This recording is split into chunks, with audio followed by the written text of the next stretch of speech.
Okay guys, these are notes on sections 2, 3, linear functions in slope-intercept form. The first thing we have to do is review slope.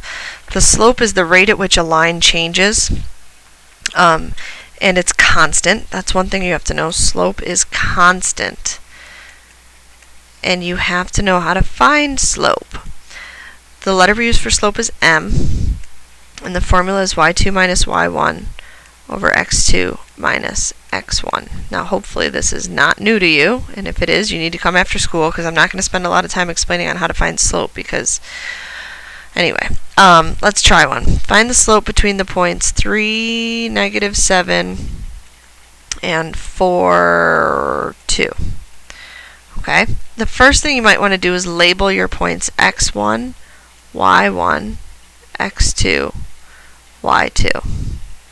And then we simply plug into the formula. y2 minus y1 over x2 minus x1 equals 9. The slope is 9 for the line that passes through the points 3, -7 and 4, 2. That's how you find slope by hand. Y minus y over x minus x.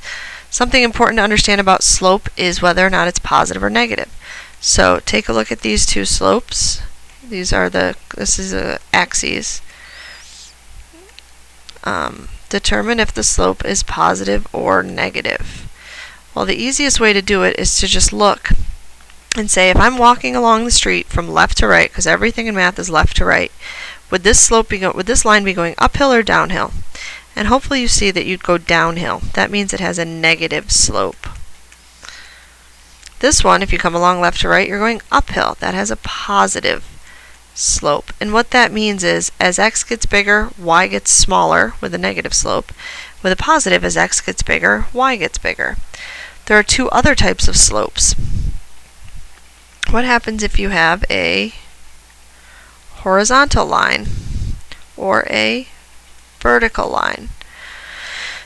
A horizontal line, again, to use the analogy of walking, if you had to run across a road that looked like this, I think you'd be much happier than like running along this road, wouldn't you? Because it has a slope of 0. It's nice and flat. Then if I asked you to run up this road, you would say, can't really do that. You can't run up a vertical road.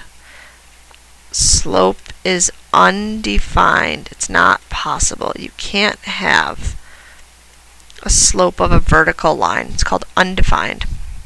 And if we looked at the x and the y and we subtracted, you would notice that you end up with 0 on the bottom. When you do y minus y over x minus x, you'll end up with a 0 on the bottom because the x's are the same. Here, for this one, you would end up with a 0 on the top because the y's are the same. When you do y minus y, you would get 0 on the top. That would be a slope of 0. The other one is an undefined slope. That's a really, really, really important concept. A linear equation is a function that looks like a line. A linear equation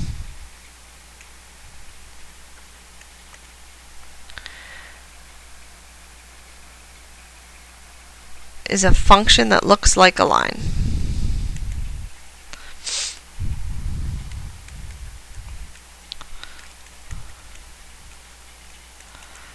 It's also called a linear function, but for the most part we're going to talk about linear equations. A linear equation has infinitely many solutions. Think about it. If you have a graph, and I ask you if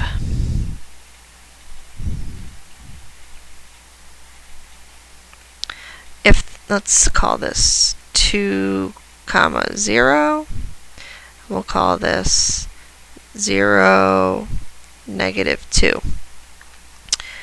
If I ask you if is 0, -2 a solution to this linear equation, you would say yes, because it's on the line. Any point on the line is a solution to the equation. Well, how many points are on this line that goes on forever and ever?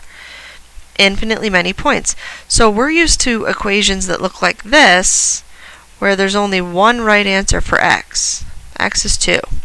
But in a linear equation, there are infinitely many solutions because there's infinitely many points. The kind of linear equation we're going to talk about is in slope y-intercept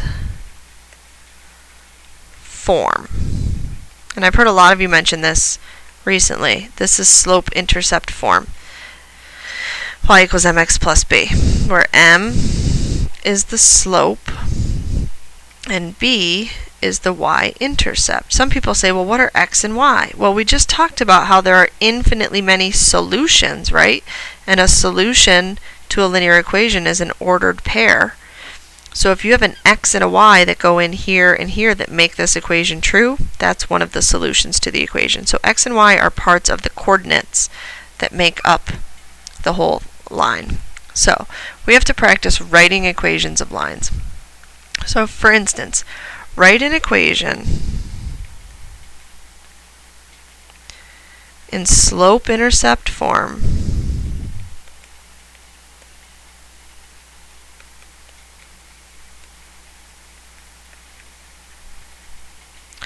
of a line,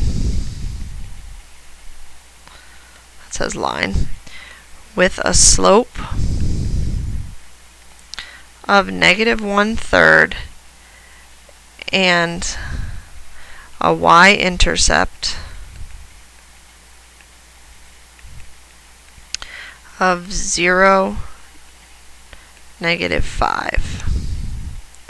So again, we use our equation y equals mx plus b. That's the formula for the equation of a line. I call it a formula because you have to plug numbers in, and usually when you have to plug numbers in, that's called a formula. And we know the slope is -1/3 and the y-intercept is -5. So we can say y equals -1/3 x minus 5. We could put plus negative, but you don't want to get in the habit of this whole plus negative business. If you ever have to write a plus negative, it's just a minus. So just get used to writing a minus sign. Okay? Sometimes you might have to rearrange an equation to be in slope-intercept form. So for instance, if you have the equation 2x plus 3y equals 6, and you want it in slope-intercept form, you have to solve for y. So we're going to minus 2x from both sides. Hopefully this is review for you. That's why I'm going kind of fast. Again, if not, stay after school and get help. -2x plus 6 divide by 3. So y equals -2/3 x plus 2. We divide each of these by the denominator. So the slope of this line is -2/3. The y-intercept is +2. And then graphing. Okay, that should be pretty good. If you have to graph a line and you're given it in slope-intercept form, so let's say, oh boy, hey, y equals 3/4 x plus 2. Hopefully you know to graph this line. If not, I'm teaching you right now. You always start at the y-intercept, so I put a point at 2 and go up 3 over 4 and draw your line. That's how you graph a line in slope-intercept form. Hopefully these notes made sense. Time is running out on me. We will practice a lot of this next class. This will not be on your quiz on Tuesday, but we are going to practice it in class on Thursday, so study hard.